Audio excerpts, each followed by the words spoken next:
Good morning, everybody, and welcome back to Curiosity Corner Live. My name is Jared, your friendly science Viking, here to talk to you about some more fun science stuff.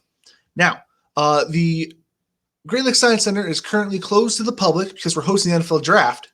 So, Football in the Brain, we'd like to give a special thank you to the Pro Football Hall of Fame in Canton, Ohio, for sharing their curriculum with us and helping to make these videos possible. Now, if you're curious about any of the stuff that I'm going to talk about today or other football-related science stuff in general, go ahead, go to their website at www.profootballhof.com. You can read up on a lot of different things if you want to. Okay, with all that out of the way, let's get started. Today, we're going to talk about how to be an NFL statistician. Ooh, I said it right. Anyway, so I realize that's a really big word. What in the world is a statistician? Well, it's somebody who studies statistics. I know, super helpful definition. Don't worry, we're rolling. We got this. Statistics is taking a data set, a large group of data, and then just figuring out what it's telling you, what it means, trying to extrapolate, another fun word, different results, which simply put, it just means we're looking at a bunch of numbers and we're going to try to find out what those numbers say. So our preferred data set for today is because we're doing football, the NFL every year has a Super Bowl. Maybe you've heard of it. I don't know. But every year for the Super Bowl, they choose an MVP, the most valuable player. We went ahead and wrote down every MVP from all 55 Super Bowls. And that looks something like this. I wrote it down so you don't have to. If you're curious, though, you want to check my math, you don't trust me, that's fine, I understand. You can also just Google this list. There's one out there. It exists. And you can create your own list. Now, as we can see, a number of positions have won MVP over the years, ranging from quarterback to linebacker to defensive lineman to kick returner. For the record, that kick returner ran it from end zone to end zone, which is very impressive. Not important, but I just learned about it and I wanted to share. Moving on. But as we can see, with a resounding number of victories, our quarterback is MVP most often, which if you think about it, makes a lot of sense. Not a single play happens that doesn't involve the quarterback in some way, shape, or form. So I'm going to use the quarterback in order to demonstrate how we use statistics. Now, first things first, I created a graph because I could.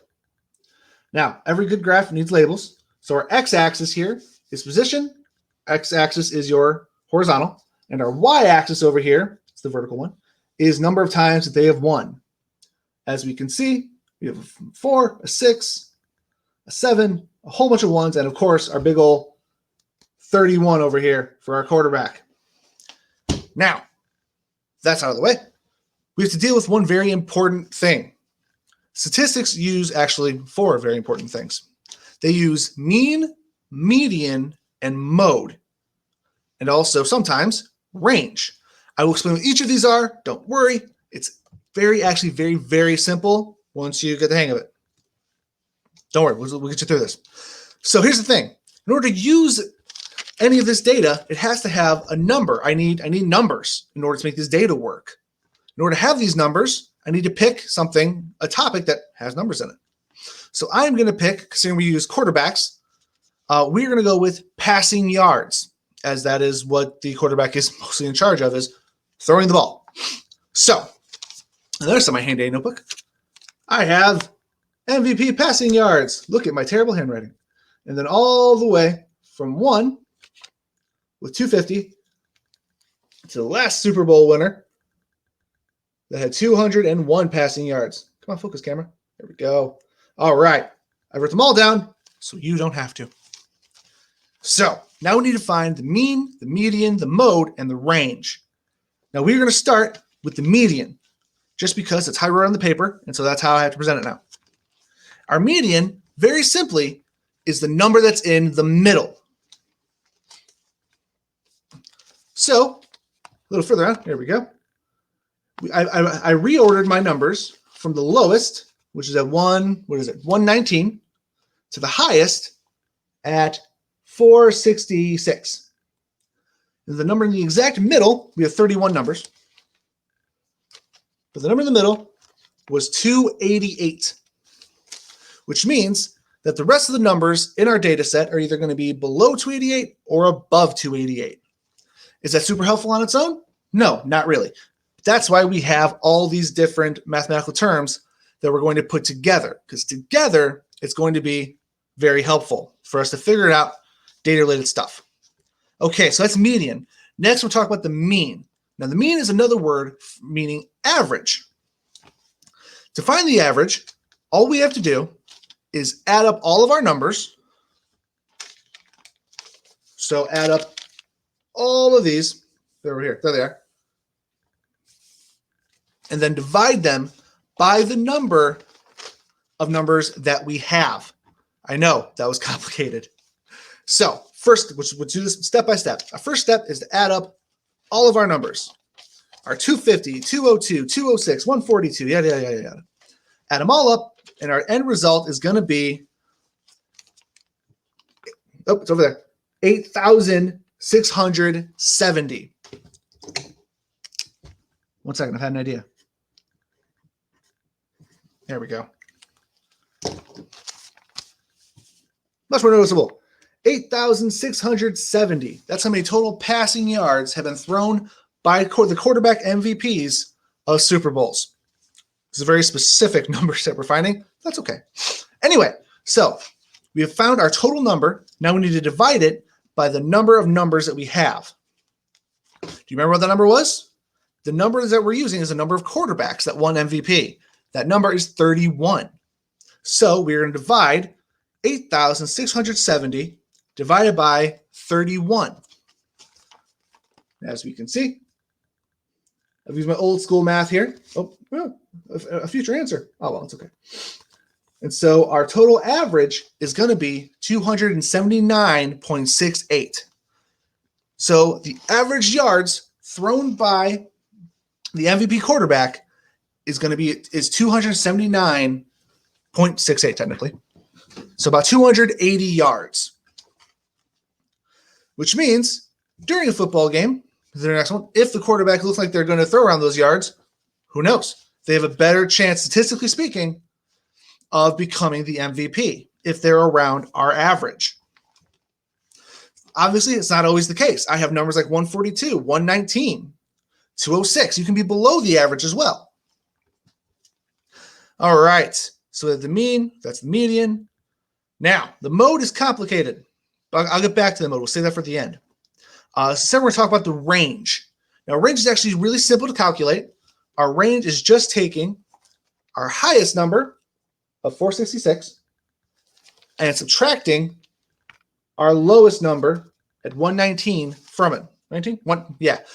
So we take 466 and we just subtract 119.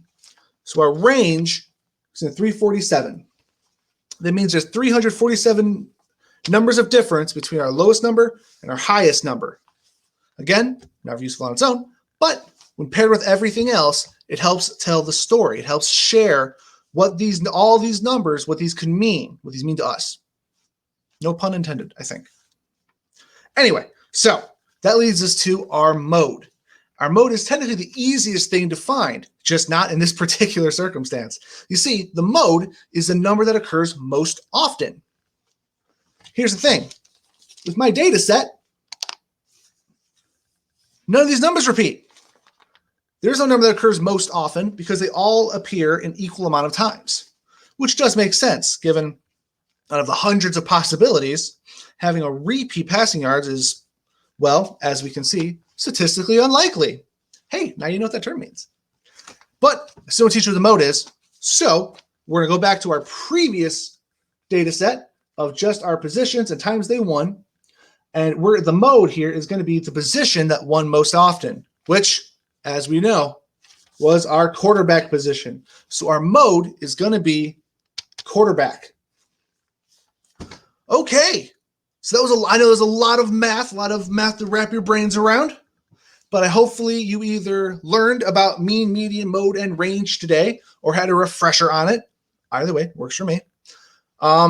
How does this affect you in real life? I hear you wondering, hypothetical other half of this conversation. Well, there's a couple ways that I can think of. One is an easy way to calculate your own grade in class. If you add up your test scores, your classwork, divide it by stuff, you can find your own class average.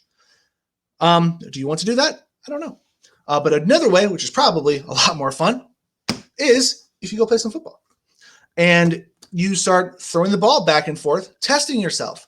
Whether you think about it or not, upon throwing the ball, trying to figure out the right way to throw, trying to figure out how far you're going, how far you're supposed to, you're actually using statistics without even realizing it, because you're trying to figure out the best way to throw the ball.